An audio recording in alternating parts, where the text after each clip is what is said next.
Hello student, welcome to our online learning platform BS study zone. तो student, आज के video में हम हल करेंगे यूपी बोर्ड एग्जाम 2025 के विज्ञान विषय के बहुविकल्पी प्रश्न, जो कि 2026 के परीक्षा की दृष्टि से इम्पोर्टेंट है। तो चलिए हम स्टार्ट करते हैं। हमारा पहला क्वेश्चन है, श्वेत प्रकाश की किरण कांच से बने त्रिभुजाकार प्रिज्म से गुजरती है, सबसे अधिक विक्षेपण का रंग होता है।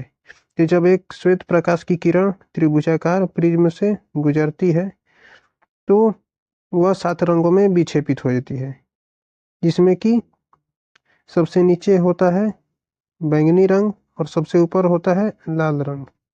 तो इसका अर्थ क्या है? तो इसका अर्थ यह है कि बैंगनी रंग ज़्यादा विक्षेपित होती है, जबकि लाल रंग कम विक्षेपित होता है। विक्षेपण का मतलब होता है कि अपने मार्ग से भटक जाना है। तो सबसे ज़्यादा कौन अपने मार्ग से भटकता है? बैंगनी रंग। इसलिए हमारा करेक्ट आंसर होगा सी। नेक्स्ट, सूर्योदय और सूर्यास्त के समय क्षितिज पर आसमान दिखता है। यदि हम सूर्योदय और सूर्यास्त के समय आसमान को देखें तो हमें आसमान कैसा दिखाई देता है? लाल दिखाई देता है। इसलिए करेक्ट आंसर होगा बी, रक्ताभ। रक्ताभ मतलब होता है लाल रंग।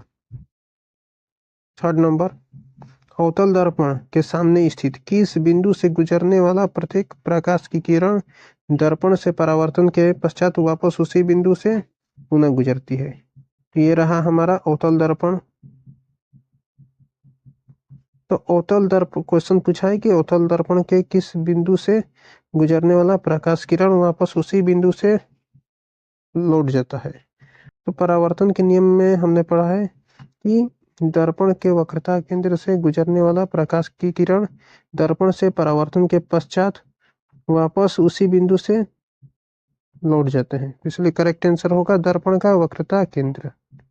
नेक्स्ट, किस वस्तु का सीधा आभासी व वस्तु से छोटा प्रतिबिंब देखने के लिए कौन सा लेंस प्रयोग होगा? तो किसी वस्तु का यदि हम सीधा आभासी व वस्तु से छोटा प्रतिबिंब देखना चाहते हैं तो इसके लिए हमें अवतल लेंस का प्रयोग करना होगा।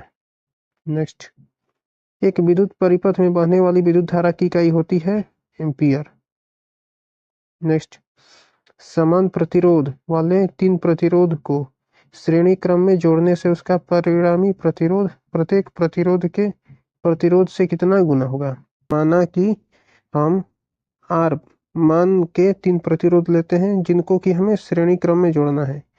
तो श्रेणी क्रम में जोड़ने पर परिणामी प्रतिरोध होगा R plus R is equal to 3R। तो 3R जो है प्रत्येक प्रतिरोध का 3 गुना है, तो इसलिए हमारा करेक्ट आंसर होगा डी। नेक्स्ट, एक सीधे धारावाही विद्युत चालक के चारों ओर उत्पन्न चुंबकीय क्षेत्र प्रदर्शित होगा। माना कि यह एक चालक तार है जिसमें कि विद्युत धारा ऊपर की ओर बह रही है। तो जैसा कि हम जानते हैं कि एक धारावाही तार के एक सीधे धारावाही तार के चारों तरफ उत्पन्न चुंबकीय क्षेत्र संकेंद्री वृत्तों के रूप में होते हैं, इसलिए करेक्ट आंसर होगा वृत्ताकार। नेक्स्ट, खाने के सोडा का रासायनिक सूत्र है। तो खाने के सोडा का रासायनिक सूत्र होता है NaCO3। नेक्स्ट, ब्यूटेनॉन का क्रियात्मक समूह है। तो ब्यूटेनॉन को यदि हम देखें तो बना है ब्यूटेन प्लस ओन से। तो ओन शब्द प्रयोग होता है कीटोन के लिए। कीटोन का सूत्र होता है CO सिंगल बॉन्ड, इसलिए हमारा करेक्ट आंसर होगा बी। नेक्स्ट, जस्ता धातु तनु HCl से क्रिया करके निम्न में से कौन सा गैस उत्सर्जित करती है? जैसा कि हम जानते हैं कि जब कोई सक्रिय धातु तनु अम्ल से क्रिया करती है तो बनता है हाइड्रोजन गैस। नेक्स्ट, शुद्ध जल का pH मान होता है 7। नेक्स्ट, अमलगम होता है। तो अमलगम क्या होता है? अमलगम पारा का किसी धातु के साथ बना मिश्रण होता है। तो यानी कि अमलगम एक प्रकार का मिश्र धातु होता है। नेक्स्ट, निम्नलिखित में से कौन सा हाइड्रोकार्बन एल्कीन है? तो एल्कीन मीथेन है हमारा एल्केन। मीथेन क्या है? एल्केन है। एथेन भी एल्केन है। एसिटिलीन एल्काइन है। और इथिलीन क्या है?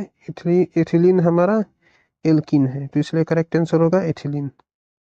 नेक्स्ट, द्विविखंडन विधि द्वारा जनन होता है।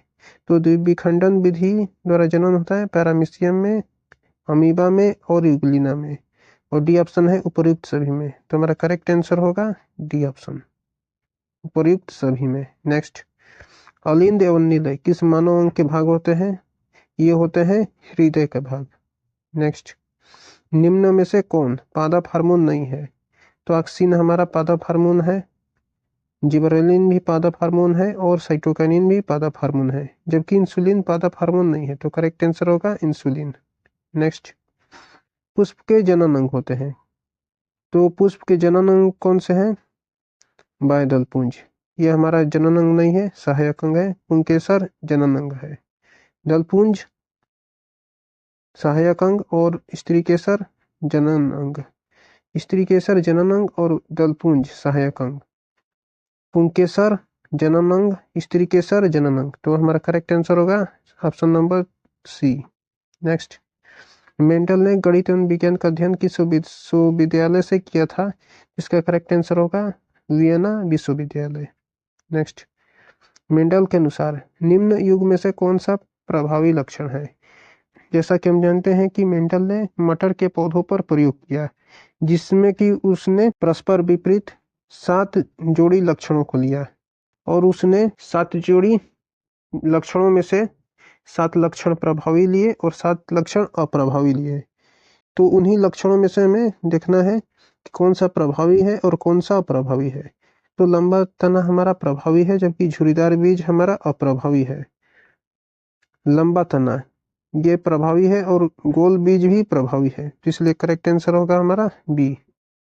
नेक्स्ट, आहार श्रृंखला में प्रथम पोषी स्तर बनाते हैं। तो सबसे पहले हम जान लेते हैं कि पोषी स्तर क्या होता है। तो आहार श्रृंखला में सबसे पहले होते हैं उत्पादक। उत्पादक क्या होते हैं? जो कि भोजन बनाते हैं। और पोषी क्या होते हैं? पोषी का अर्थ होता है भोजन ग्रहण करने वाला।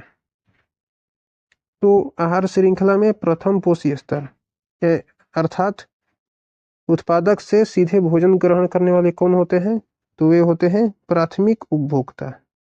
तो करेक्ट आंसर होगा हमारा सी नंबर। तो ये रहा हमारा यूपी बोर्ड एग्जाम 2025 के कुछ बहुविकल्पी प्रश्न, जो कि 2026 के परीक्षा की दृष्टि से इम्पोर्टेंट है। तो चलिए आज का क्लास को हम यहीं पर समाप्त करते हैं। आप लोगों का बहुत बहुत धन्यवाद।